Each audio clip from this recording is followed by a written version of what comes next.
بسم اللہ الرحمن الرحیم۔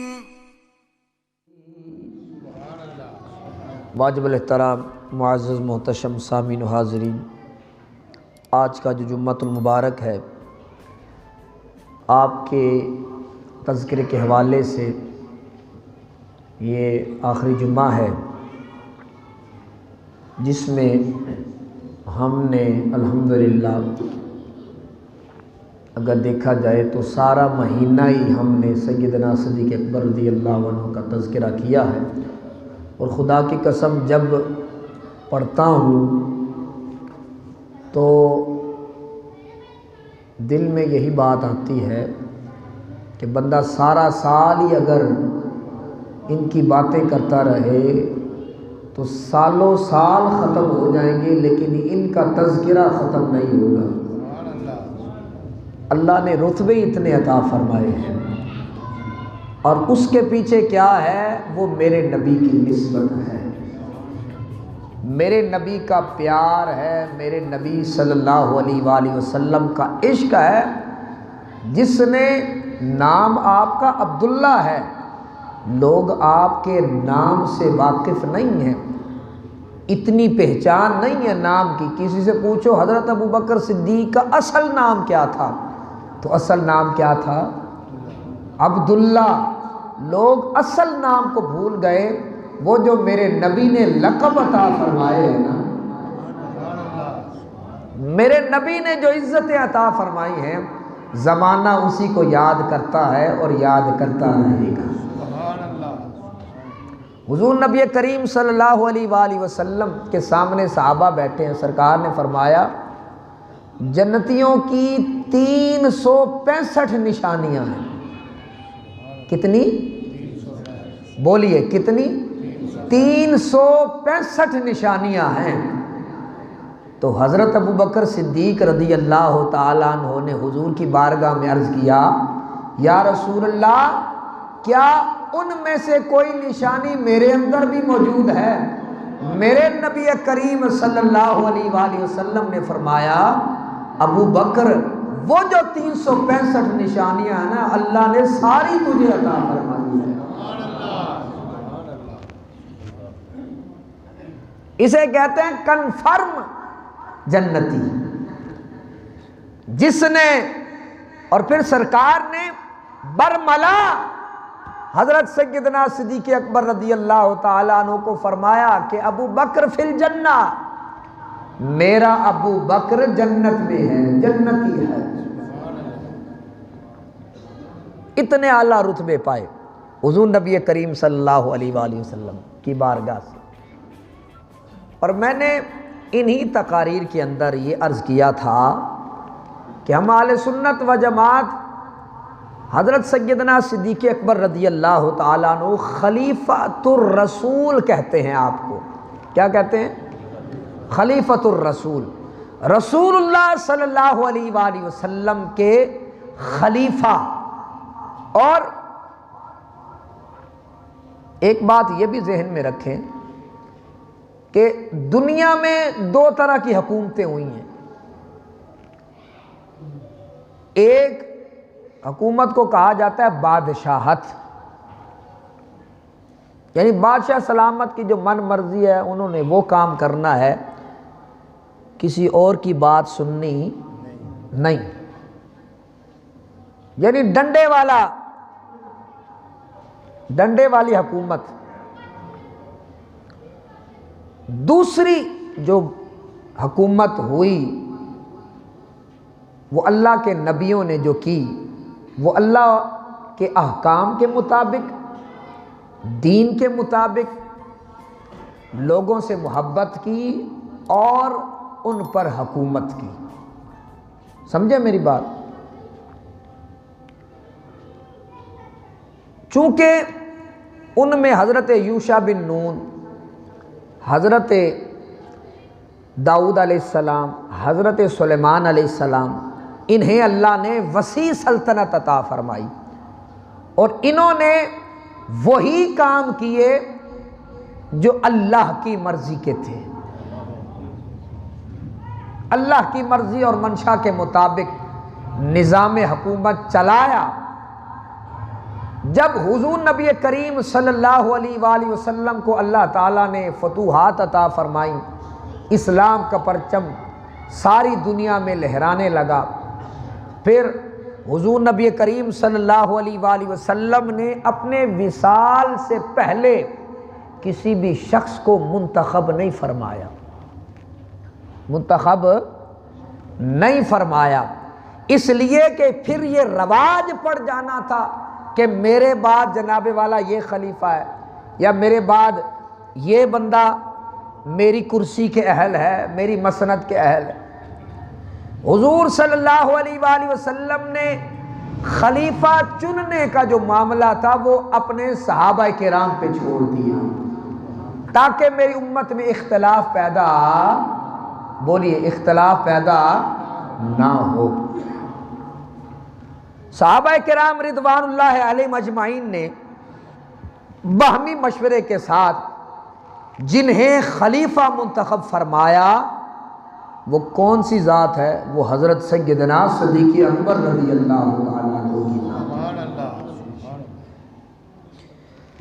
میں نہ کسی بحث میں پڑھنا چاہتا ہوں، نہ کوئی مسلکی اختلاف بیان کر رہا ہوں، یہ وہ باتیں ہیں جنہیں ہر کوئی جانتا بھی ہے، ہر کوئی مانتا بھی ہے کہ رسول اللہ صلی اللہ علیہ وآلہ وسلم کے بعد جنہیں رسول اللہ صلی اللہ علیہ وآلہ وسلم کا خلیفہ منتخب کیا گیا وہ کوئی اور نہیں ہے، وہ سیدنا صدیق اکبر کی ذات ہے، جن کے ہاتھ پر حضور کے سارے صحابہ کرام نے بیعت کی اور جن کے پیچھے حضور کے سارے صحابہ نمازیں پڑھتے رہے۔ عام فقہ کا مسئلہ ہے کہ آپ کا کسی امام سے اختلاف ہے نا جناب والا، تو آپ کی جو نماز ہے نا وہ ادھوری ہے، وہ پوری نہیں ہے۔ تو مجھے یہ بتائیے کہ کیا خیال ہے حضرت سیدنا عمر فاروق رضی اللہ تعالیٰ عنہ کی عبادت کا؟ کیا خیال ہے حضرت سیدنا عثمان غنی رضی اللہ تعالیٰ عنہ کے سجدوں کا؟ کیا خیال ہے حضرت مولا علی رضی اللہ تعالیٰ عنہ کے لمبے لمبے سجدے کرنے کا؟ انہوں نے اپنی عبادتیں ضائع نہیں کی، انہیں پتہ ہے کہ انہیں جو منتخب کیا گیا ہے یہ اشارے ہمیں اب سے نہیں، رسول اللہ صلی اللہ علیہ وآلہ وسلم کے دور سے مل رہے ہیں۔ حضور نبی کریم صلی اللہ علیہ وآلہ وسلم کسی قبیلے کی جانب تشریف لے گئے، عصر کی نماز کا وقت ہو گیا، حضرت سیدنا بلال حبشی رضی اللہ تعالیٰ عنہ آپ نے اذان دی، نماز کا وقت ہو گیا، میرے نبی کریم صلی اللہ علیہ وآلہ وسلم ابھی تشریف نہیں لائے، حضرت سیدنا بلال حبشی رضی اللہ تعالیٰ عنہ نے تکبیر کہی، صحابہ کرام رضوان اللہ علیہم اجمعین نے جنہیں مصلی امامت پر رسول اللہ صلی اللہ علیہ وآلہ وسلم کی عدم موجودگی میں کھڑا کیا، وہ کوئی اور نہیں ہے، وہ حضرت ابوبکر صدیق کی ذات ہے، وہ حضرت سیدنا صدیق اکبر رضی اللہ تعالیٰ عنہ کی ذات ہے۔ آگے بات بڑی دلچسپ ہے، احادیث یہ بتاتی ہیں کہ ابھی حضرت سیدنا صدیق اکبر رضی اللہ تعالیٰ عنہ نے نماز کا آغاز کیا ہے، تھوڑی دیر کے بعد میرے اور تیرے کریم آقا تشریف لے آئے، صحابہ کرام انتظار میں تھے، ظاہر ہے جو نبی کی نماز ہے ایسی نماز کوئی اور نہیں پڑھا سکتا، اللہ اکبر، منتظر ہیں، تھوڑی دیر کے بعد خوشبو رسول آئی، لوگوں کو پتہ چل گیا کہ رسول اللہ صلی اللہ علیہ وآلہ وسلم تشریف لے آئے ہیں۔ صحابہ کرام رضوان اللہ علیہم اجمعین نے حضرت ابوبکر صدیق رضی اللہ تعالیٰ عنہ کو بتانے کے لیے تصفیق شروع کر دی. تصفیق، ہاتھ پر ہاتھ مارنا، ہاتھ پر ہاتھ مارنا شروع کر دیا تاکہ سیدنا صدیق اکبر رضی اللہ تعالیٰ عنہ کو پتہ چل جائے کہ رسول اللہ صلی اللہ علیہ وآلہ وسلم تشریف لے آئے ہیں. تھوڑی دیر کے بعد حضرت ابو بکر صدیق رضی اللہ تعالیٰ عنہ کو جب پتہ چل گیا کہ رسالت مآب صلی اللہ علیہ وآلہ وسلم تشریف لے آئے ہیں، پیچھے ہٹنا شروع کر دیا. سبحان اللہ، باواز بلند کہیے نا سبحان اللہ. سبحان اللہ، سبحان اللہ. وہ کیسا سما ہوگا، کیسی وہ گھڑی ہوگی. سبحان اللہ. غور کیجئے میرا بھائی، سرکار بھی تشریف لے آئے ہیں. امامت کے فرائض حضرت ابو بکر صدیق رضی اللہ تعالیٰ عنہ آپ ادا فرما رہے ہیں. رسالت مآب صلی اللہ علیہ وآلہ وسلم کے آ جانے کے بعد پیچھے ہٹنا شروع کر دیا. میرے نبی کریم صلی اللہ علیہ وآلہ وسلم نے باقاعدہ اشارے کے ساتھ حضرت ابو بکر صدیق رضی اللہ تعالیٰ عنہ کو روکا. سبحان اللہ. روکا. لیکن ظاہر ہے چونکہ سرکار جو تشریف لے آئے ہیں، پھر سرکار کے ہوتے غلام کیسے رک جائے. لیکن کیا ہوا، صحابہ کرام فرماتے ہیں میرے نبی کریم صلی اللہ علیہ وآلہ وسلم صفوں کے اندر سے تشریف لے گئے. سرکار حضرت ابو بکر صدیق رضی اللہ تعالیٰ عنہ کے ساتھ کھڑے ہو گئے ہیں. دنیا نے عجب نظارہ دیکھا. نماز عصر ہے، جماعت ہو رہی ہے، لیکن پہلی مرتبہ یہ نظارہ دیکھا اس جماعت کا ایک امام نہیں بلکہ دو امام نظر آ رہے ہیں. دو امام نظر آ رہے ہیں. محدثین فرماتے ہیں اصل بات یہ ہے کہ دو امام نہیں تھے، امام تو ایک ہی تھا. سبحان اللہ. بلند آواز سے کہیے نا سبحان اللہ. امام تو صرف ایک ہی تھا، بس فرق صرف اتنا تھا کہ نبی سیدنا صدیق اکبر کے امام تھے اور سیدنا صدیق اکبر امت کے امام تھے. بلند آواز سے کہیے سبحان اللہ. یہ واضح اشارہ تھا کہ لوگوں، اور پھر حضور علیہ الصلوۃ والسلام کا یہ ارشاد ہے، فرمایا جس قوم میں میرا صدیق ہو، کسی اور کے لیے یہ روا نہیں، یہ جائز نہیں کہ صدیق کے علاوہ کسی کو امام بنایا جائے. یہ عزتیں، یہ شرف کون دے رہا ہے؟ نبی دے رہا ہے.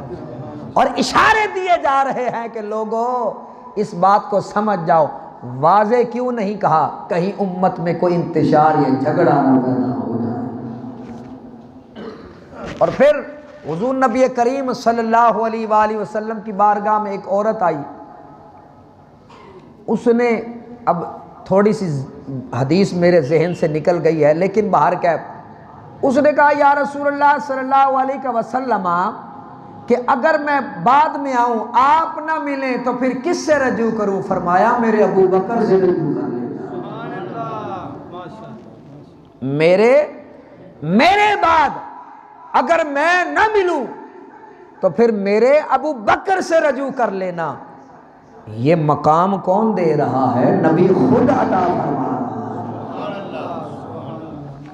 حضور نبی کریم صلی اللہ علیہ وآلہ وسلم کا جب وقت وصال قریب آیا، اللہ اکبر، جسم میں اتنی کمزوری آ گئی کہ سرکار دو عالم صلی اللہ علیہ وآلہ وسلم مسجد نبوی میں چند دن تشریف نہ لائے. 17 نمازیں حضور کی عدم موجودگی میں اگر کسی نے پڑھائی ہیں وہ کوئی اور نہیں ہے، وہ حضرت ابو بکر کی ذات ہے۔ نعرہ تکبیر، اللہ اکبر، نعرہ رسالت، یا رسول اللہ، نعرہ حیدری، نعرہ غوثیہ۔ حضرت عائشہ صدیقہ رضی اللہ تعالیٰ عنہ فرماتی ہیں حضور کی بارگاہ میں جب پوچھا گیا یا رسول اللہ نماز کون پڑھائے، میرے نبی نے فرمایا، لفظ ہیں حدیث کے بخاری شریف کے لفظ ہیں، فرمایا مرو ابا بکر فلیصلی بالناس، فرمایا کسی اور کو نہیں، میرے ابو بکر کو حکم دے کہ وہ لوگوں کو نماز پڑھائے۔ کیا اور صحابہ موجود نہیں تھے؟ بولیے نا، تھے کہ نہیں؟ موجود تھے، لیکن رسول رحمت صلی اللہ علیہ وآلہ وسلم نے باقاعدہ فرمایا مرو ابا بکر، یہ نہیں ابو بکر نو حکم دو میرے ابو بکر کو، یہ لفظ ہیں بخاری شریف کے، فرمایا میرے ابو بکر کو حکم دو، اور حکم کس کا ہے؟ یہ رسول اللہ کا حکم ہے۔ اور سمجھتے ہو کہ رسول اللہ صلی اللہ علیہ وآلہ وسلم صاحب شریعت ہیں، حکم نہیں مانو گے ایمان والا سلسلہ ختم۔ اب بتاؤ اس سے دوسری بڑی بات اور کیا ہو سکتی ہے؟ حضور نے باقاعدہ طور پر یہ لفظ کہے مرو ابا بکر فلیصلی بالناس، میرے ابو بکر کو جا کے حکم دو کہ لوگوں کو امامت کروائے، نماز پڑھائے۔ خدا کی قسم یہ واضح احادیث ہیں، لوگوں نے تو ایسے جھگڑے بنا لیے ہیں جی، لوگوں نے مجلس محفلیں خراب کر دی ہیں، اس طرح کی تنازعات، وہ بھی خود ساختہ تنازعات، جھگڑے بنا کر، ورنہ کوئی تنازع نہیں، ہر شے واضح ہے، ہر حدیث واضح ہے، ہر چیز بتائی جا رہی ہے، اور بتا کون رہا ہے، رتبے کون عطا کر رہا ہے؟ میرا اور تیرا نبی عطا فرما رہا ہے۔ اور پھر وہ حدیث پاک خدا کی قسم جب بھی پڑھی اور سنی جاتی ہے ایمان تازہ ہو جاتا ہے کہ رسول اکرم صلی اللہ علیہ وآلہ وسلم حالت علالت میں ہے، سرکار دو عالم صلی اللہ علیہ وآلہ وسلم نکاحت کی وجہ سے مسجد نبوی تشریف نہیں لا رہے، میرے نبی نے حکم دے دیا میرے ابو بکر کو کہو کہ لوگوں کو نماز پڑھائے۔ حضور علیہ السلام نے جب دیکھا کہ حضرت ابو بکر صدیق مصلی امامت پر ہیں، پیچھے میرے صحابہ نماز ادا کر رہے ہیں، سرکار نے ایسے کھڑکی سے پردہ ہٹایا یہ دیکھنے کے لیے کہ کیا میرے ابو بکر کے پیچھے نماز باقاعدہ پڑھی جا رہی ہے یا نہیں پڑھی جا رہی۔ علالت کے باوجود میرے نبی نگرانی فرما رہے ہیں، سرکار نے جب دیکھا صحابہ کرام رضوان اللہ علیہ مجمعین وہ جو کافی دیر سے رسول اللہ صلی اللہ علیہ وآلہ وسلم کا دیدار نہ کر سکے تھے، آنکھیں کھڑکی پہ لگی ہوئی ہیں، سبحان اللہ، سبحان اللہ، آنکھیں کھڑکی پر لگی ہوئی ہیں کہ کب مدنی لجپال پردہ ہٹائے گا، اپنا دیدار عطا فرمائے گا۔ آ دل بر حسن دی نگری دا، یہ صحابہ کرام کا عقیدہ ہے، آ دل بر حسن دی نگری دا دیدار کرا ساڈا حج تھی وے، پاک پردے پیار دے محبوبہ ہاتھ پیر چما ساڈا حج تھی وے۔ تیری صورت پاک دی حد کوئی نہیں اج پردے چا ساڈا حج تھی وے نا شاد نصیب نو بھاگ لگن او ساڈے ویڑے آ ساڈا حج تھی وے ترس رہے ہیں دیدار کو کافی دیر ہو گئی وہ صحابہ جو لمحہ لمحہ حضور کے دیدار سے اپنے دل کو سکون دیتے تھے قرار پاتے تھے حضور کا دیدار کر کے کئی نمازیں ہو گئی حضور کا دیدار نہیں پایا اب کیسے چین آوے رسول اللہ صلی اللہ علیہ وآلہ وسلم نے جو پردہ ہٹایا حضرت انس فرماتے ہیں کأن وجہہ ورقۃ مصحف او کما قالوا فرمایا کہ حضور نے جب پردہ ہٹایا حضور کا چہرہ مبارک ایسے لگ رہا تھا جیسے اللہ کا قرآن کھل گیا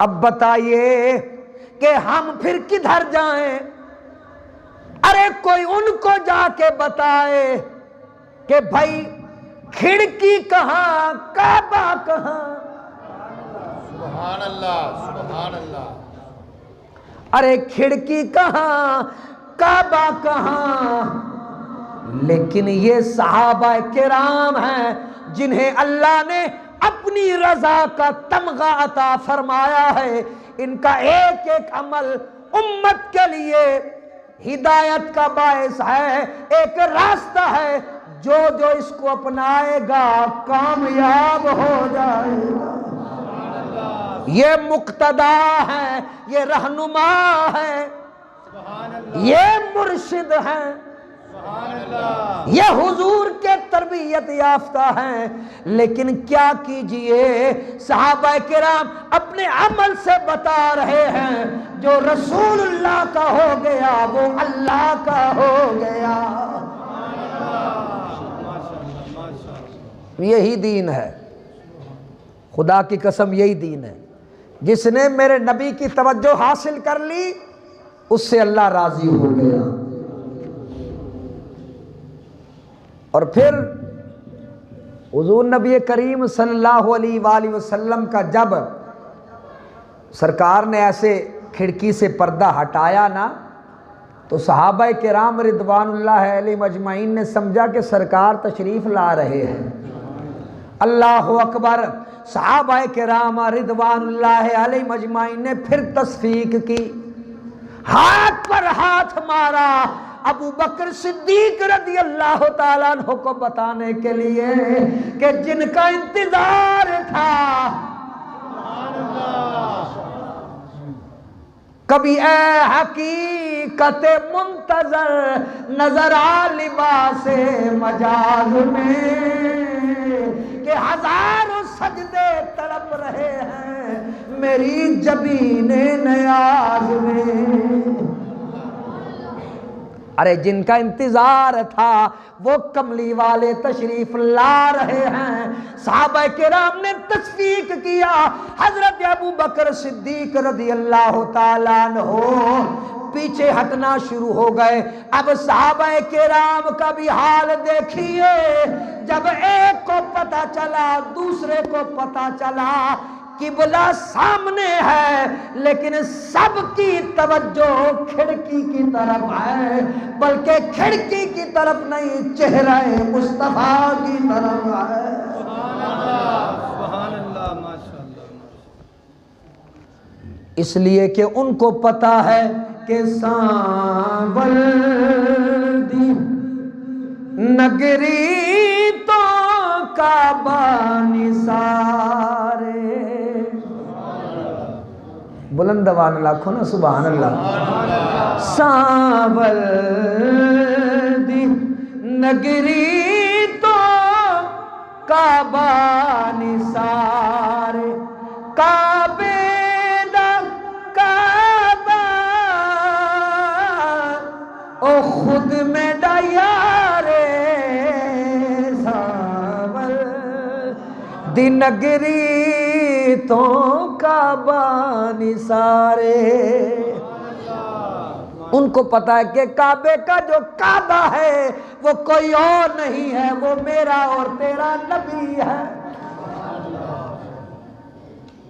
صحابی فرماتے ہیں کہ ان قریب تھا کہ ہم لوگ صفیں توڑ دیتے، رسول اللہ صلی اللہ علیہ وآلہ وسلم کی جانب اللہ اکبر دوڑ پڑتے۔ میرے نبی نے فرمایا ٹھہر جاؤ، اپنی نماز مکمل کرو۔ سبحان اللہ۔ سرکار نے کیا فرمایا؟ اپنی نمازیں مکمل کرو۔ اب کوئی آج کا مفتی ہوتا وہ کہتا جی اے سینہ پھر گیا، نماز ٹوٹ گئی۔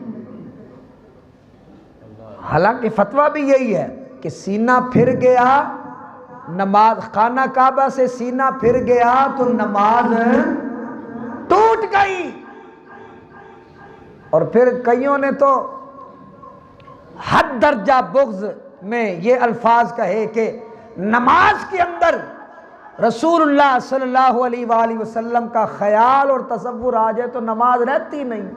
ایسے بدبخت مفتی بھی تھے جنہوں نے کہا کہ بیوی اور کسی جانور کا خیال آ جائے تو وہ ٹھیک ہے، وہ نماز ہو جائے گی، لیکن اللہ کے نبی کا خیال آ گیا، استغفر اللہ معاذ اللہ، کہتے ہیں جناب والا نماز ٹوٹ گئی۔ یہ بدبختی کی انتہا ہے۔ مجھے بتائیے کہ جب یہ نماز ہو رہی تھی صحابہ کرام کی توجہ کس طرف تھی؟ بلند آواز سے بولنا سبحان اللہ۔ ان کی تو پوری یعنی 1% بھی آپ یہ نہیں کہہ سکتے کہ جناب والا خانہ کعبہ والے توجہ تھی یا نماز کی طرف توجہ تھی، پوری توجہ رسول اللہ صلی اللہ علیہ وآلہ وسلم کی طرف ہے۔ سبحان اللہ۔ اب بتاؤ آج کے مفتی کی مانیں کہ اللہ کی مانیں؟ وہ بولو نا بلند آواز سے سبحان اللہ۔ اتموا صلاتکم، حضور نے لفظ کہے، فرمایا اپنی اپنی نمازیں مکمل کرو۔ ٹھیک ہے نا؟ کہنے کا مطلب یہ تھا میں ٹھیک ہوں، اپنی نمازیں مکمل کرو۔ اور کسی عاشق نے پتہ کیا بات کی؟ اس نے کہا کہ رسول اللہ صلی اللہ علیہ وآلہ وسلم کا اس طرح اچانک سے کھڑکی سے دیکھنا ایسے لگ رہا تھا کہ سرکار دیکھ رہے ہوں کہ ابو بکر امام ہو تو امامت میں کیسا سوال آتا ہے۔ میں دیکھنا چاہتا ہوں کہ میری امت ابو بکر کی امامت میں کیسی لگتی ہے۔ بلند آواز سے کہہ دو سبحان اللہ۔ حضور نبی کریم صلی اللہ علیہ وآلہ وسلم کے ہوتے ہوئے حضرت ابو بکر صدیق رضی اللہ تعالیٰ عنہ نے امامت کروائی۔ بخاری شریف میں یہ باقاعدہ طور پر ذکر ہے۔ پھر بھی بندہ کہے مجلسیں محفلیں خراب کرتا رہے اور جناب والا ایسے ایسے جملے بولے، جب بندہ سنتا ہے تو خدا کی قسم کانوں کو ہاتھ لگانے کو دل کرتا ہے، اور بندہ دل کرتا ہے کہ بندہ کانوں کے اندر انگلیاں دے لے۔ یہ لوگوں نے اپنی جہالت رسول اللہ صلی اللہ علیہ وآلہ وسلم کے خلیفہ کی طرف موڑ دی، لیکن بات یہ ہے کہ نہ ان کی عظمت میں کوئی فرق آیا ہے، نہ ان کی شان میں کوئی فرق آیا ہے۔ حضرت سیدنا صدیق اکبر رضی اللہ تعالیٰ عنہ حضور علیہ الصلوۃ والسلام کے وصال کے بعد جب خطبہ کے لیے بیٹھے نا منبر رسول پر، جدھر سرکار بیٹھتے تھے وہاں نہیں بیٹھے، وہاں نہیں بیٹھے، اس سے نیچے والی جو سیڑھی تھی وہاں پر ایسے کر کے بیٹھے۔ یہ ادب ہے، یہ ادب ہے، اور سب سے بڑا مؤدب رسول ہے حضرت سیدنا صدیق اکبر رضی اللہ تعالیٰ، جس نے زندگی میں بتایا لوگوں ادب کرنا ہے تو مجھ سے سیکھو۔ سبحان اللہ۔ جب حضور علیہ الصلوۃ والسلام پر یہ آیت نازل ہوئی نا، یا ایھا الذین آمنوا لا ترفعوا اصواتکم فوق صوت النبی، اے ایمان والو اپنی آوازوں کو رسول اللہ صلی اللہ علیہ وآلہ وسلم کی آوازوں سے اونچا نہ کرنا کمال کی بات ہے، اور بڑے دھیان سے ایمان سے سننی ہے۔ حضرت ابو بکر صدیق رضی اللہ تعالیٰ عنہ نے چھوٹے چھوٹے کنکر لیے، منہ میں ڈال لیے، حضور کی بارگاہ میں حاضر ہوئے۔ کوئی مسئلہ تھا، کوئی بات تھی، حضور کی بارگاہ میں عرض کی۔ سرکار نے فرمایا ابو بکر سمجھ ہی نہیں آئی کی کہہ آخ رہے ہو، کی کہہ رہے ہو، کچھ سمجھ نہیں آ رہی۔ پھر عرض کی تھی، سرکار نے پھر فرمایا ابو بکر سمجھ نہیں آ رہی، اکھاں چو اتھرو آ گئے، یا رسول اللہ اسی تے پہلے بھی بڑا نیواں بول دے ساں، اور اتوں اللہ دا حکم آ گیا کہ اپنی آوازاں نو رسول اللہ صلی اللہ علیہ وآلہ وسلم دی آواز تو اونچا نہیں کرنا۔ فرمایا ابو بکر یہ منہ میں کنکر کس لیے ہیں؟ عرض کی یا رسول اللہ یہ کنکر اس لیے ڈالے ہیں منہ کے اندر تاکہ اگر ہلکی سی بھی آواز بلند ہونے لگے یہ کنکر مجھے بتائے ابو بکر یہ کوئی عام بارگاہ نہیں، یہ رسول اللہ کی بارگاہ ہے۔ نعرہ تکبیر، نعرہ رسالت، نعرہ حیدری، نعرہ غوثیہ۔ لشکر اسامہ کی روانگی، حضرت سیدنا صدیق اکبر رضی اللہ تعالیٰ عنہ، اللہ اکبر، سپر پاور کے ساتھ ٹاکرا تھا۔ صحابہ کرام رضوان اللہ علیہ مجمعین نے حضور علیہ السلام پہلے سے ہی حضرت اسامہ بن زید رضی اللہ تعالیٰ عنہ ان کا انتخاب کر چکے تھے کہ اس لشکر کی کمانڈ کون کرے گا؟ اسامہ۔ حضرت اسامہ رضی اللہ تعالیٰ عنہ سپر پاور سے ٹکر لینی تھی۔ صحابہ کرام رضوان اللہ علیہ مجمعین نے منع کیا، روکا۔ ابو بکر حالات ٹھیک نہیں ہے، ابھی تازہ تازہ رسول اللہ صلی اللہ علیہ وآلہ وسلم کا وصال ہوا ہے، کسی سینئر کو بھیج دو، کسی سینئر کو بھیج دو۔ حضرت سیدنا صدیق اکبر رضی اللہ تعالیٰ عنہ نے یہ کہہ کے چپ کروا دیا۔ فرمایا مجھے کیا ہے کہ میں حضرت اسامہ کو روکوں جبکہ اس کا انتخاب میں نے نہیں میرے نبی نے کیا ہوا ہے، میں کون ہوتا ہوں اس کو روکنے والا؟ اللہ اکبر۔ منکرین زکوٰۃ نے سر اٹھایا، کہنے لگے جے اب بانی اسلام دنیا سے جا چکے ہیں، اب ہم زکوٰۃ نہیں دیں گے۔ حضرت سیدنا صدیق اکبر رضی اللہ تعالیٰ عنہ کے لفظ تھے، فرمایا اگر کوئی چھوٹی سی چیز بھی زکوٰۃ کے لیے رسول اللہ کے زمانے میں دیا کرتا تھا اب وہ نہیں دے گا تو ابو بکر اس کے خلاف بھی اعلان جنگ کرتا ہے۔ لوگوں نے آپ کی استقامت دیکھ کر، آپ کا روب دیکھ کر جناب والا زکوٰۃ دینا شروع کر دی۔ پھر ایک سب سے بڑا فتنہ یہ اٹھا، حضرت سیدنا صدیق اکبر رضی اللہ تعالیٰ، وہ رسول اللہ صلی اللہ علیہ وآلہ وسلم جب آپ حیات ظاہری حیاتی میں تھے اس وقت سے یہ فتنہ اٹھا ہوا تھا۔ مسیلمہ کذاب کی صورت میں رسول اللہ صلی اللہ علیہ وآلہ وسلم نے اللہ اکبر باقاعدہ لشکر تیار کیا تھا، لیکن چونکہ روانگی نہیں ہو سکی حضرت سیدنا صدیق اکبر رضی اللہ تعالیٰ عنہ نے اس کے خلاف بھی اعلان جنگ کر دیا۔ اس نے نبوت کا دعویٰ کیا ہوا تھا اور اپنے ارد گرد ایک بہت بڑی فوج تیار کر لی۔ حضرت سیدنا صدیق اکبر رضی اللہ تعالیٰ عنہ نے بڑے بڑے جو صحابہ کرام تھے ان کا ایک لشکر تیار فرمایا، اور ظاہر ہے اس کے ماننے والے بھی اپنے آپ کو مسلمان کہتے تھے، ہم بھی مسلمان ہیں۔ ادھر سے حضور کے صحابہ تھے اور اتنی زبردست قسم کی جنگ ہوئی کہ 700 کے قریب حفاظ صحابہ کرام شہید ہو گئے۔ کتنے؟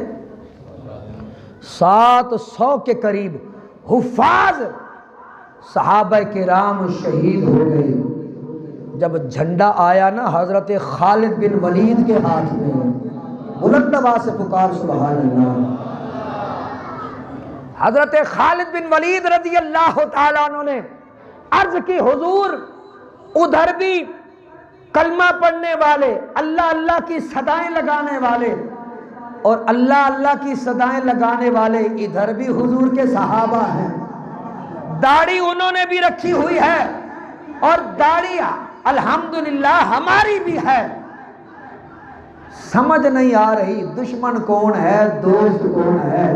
عرض کی حضور آپ نعرہ بدل دیں ہم نقشہ بدل دیں گے، آپ نعرہ بدل دیں ہم نقشہ بدل دیں گے۔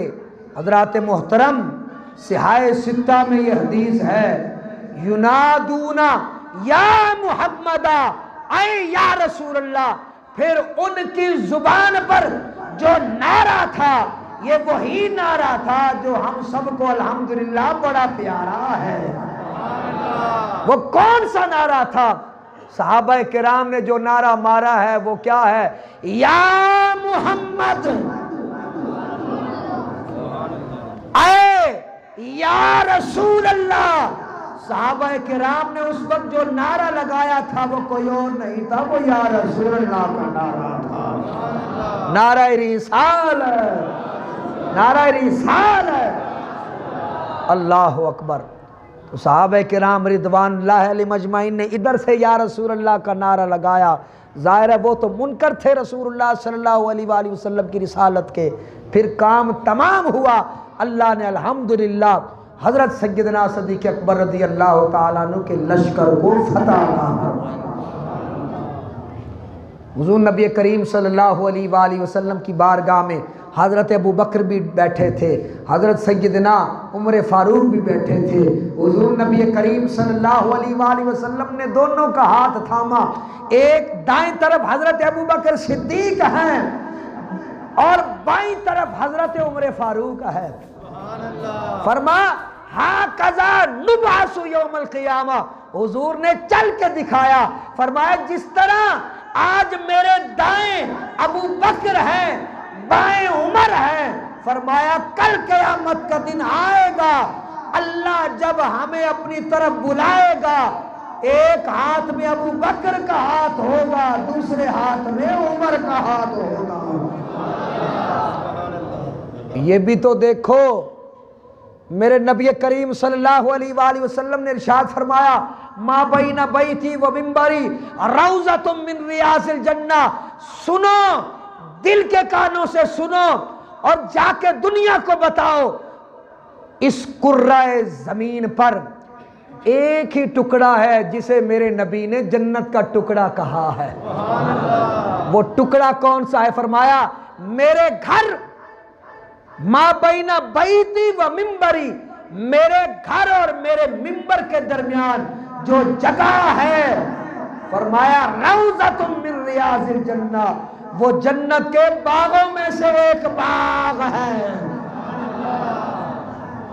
جنت کے باغوں میں سے بڑی قابل توجہ بات، جنت کے باغوں میں سے ایک باغ ہے۔ اللہ نے اپنے نبی کو اختیار عطا فرمایا ہے، وہ جب چاہیں آسمانوں کے اس پار کی جنت کو زمین پر لے آئے، یہ اختیار مصطفیٰ ہے۔ اور سنیے جنت کے ٹکڑوں میں جنت کا جو باغ ہوتا ہے نا، جنت کا جو باغ ہوتا ہے وہاں کون آتا ہے؟ جنتی آتا ہے نا، بلند آواز سے بول۔ اور پھر ایک لمحے کے لیے نہیں، قیامت تک، بلند آواز سے پکار سبحان اللہ، قیامت تک جسے رسول اللہ صلی اللہ علیہ وآلہ وسلم کے بالکل ساتھ سنگ نصیب ہوا، وہ کوئی اور نہیں، وہ صرف دو ہی ہیں، ایک کا نام ابو بکر ہے، دوسرے کا نام عمر ہے۔ بلند آواز سے پکار سبحان اللہ۔ اور پھر یہاں تک بات نہیں، میرے نبی کریم صلی اللہ علیہ وآلہ وسلم پر نازل ہونے والے قرآن میں ہے، فرمایا منہا خلقناکم وفیہا نعیدکم وَمِنْهَا نُخْرِجُكُمْ تَارَةً أُخْرَى، فرمایا اسی مٹی سے ہم نے تمہیں بنایا ہے. بلند آواز سے پکار سبحان اللہ. اسی مٹی سے ہم نے تمہیں بنایا ہے. وَفِيهَا نُعِيدُكُمْ، اور اسی میں تم نے لوٹ کر جانا ہے. وَمِنْهَا نُخْرِجُكُمْ تَارَةً أُخْرَى، اور ایک مرتبہ پھر یہیں سے نکلنا ہے. یہ فطرت کا اصول ہے کہ بندہ وہیں پہ جاتا ہے جہاں سے اس کا خمیر بنایا جاتا ہے، جہاں سے اس کا خمیر لیا جاتا ہے. تو مجھے بتاؤ ابو بکر کہاں ہیں؟ بلند آواز سے پکار سبحان اللہ. عمر کہاں ہیں؟ رسول اللہ کی بارگاہ میں محدثین فرماتے ہیں کہنے میں ذرا نہیں جھجکنا چاہیے کہ جہاں سے رسول اللہ صلی اللہ علیہ وآلہ وسلم کے جسم مبارک کا خمیر لیا گیا تھا وہیں سے ابو بکر کا بھی لیا گیا ہے، حضرت عمر کا بھی لیا گیا ہے. اللہ اکبر. نام لے لے کے ابو بکر عمر کا لب پر تو بگڑتا ہے، وہ پہلو میں سلائے ہوئے ہیں.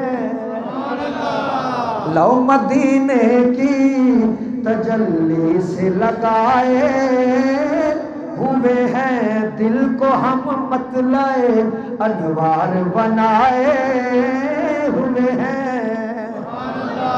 اس واسطے اپنا ایمان تباہ نہ کرو، آؤ ان کی بارگاہ میں آ جاؤ انشاءاللہ. حضرت شاہ عبد الحق محدث دہلوی رحمت اللہ تعالی علیہ فرمایا کرتے تھے میرے نبی اب بھی اسی طرح فیض دیتے ہیں جس طرح اپنی ظاہری حیاتی میں دیا کرتے تھے. لینے والا بھی تو کوئی ابو بکر ہونا، لینے والا بھی تو کوئی عمر ہونا. میرے نبی آج بھی اسی طرح فیض بانٹ رہے ہیں جس طرح اپنی ظاہری حیاتی میں بانٹا کرتے تھے. اس لیے اپنے دامن کو خراب نہ کرو، چھلنی نہ کرو، آؤ اس بارگاہ میں آ جاؤ. اس لیے کہ سورج پر تھوکنے سے سورج کا کوئی نقصان نہیں ہوتا، وہی لوٹ کر چہرے پر آ جاتا ہے. اللہ ہم سب کو ہدایت دے. واہ.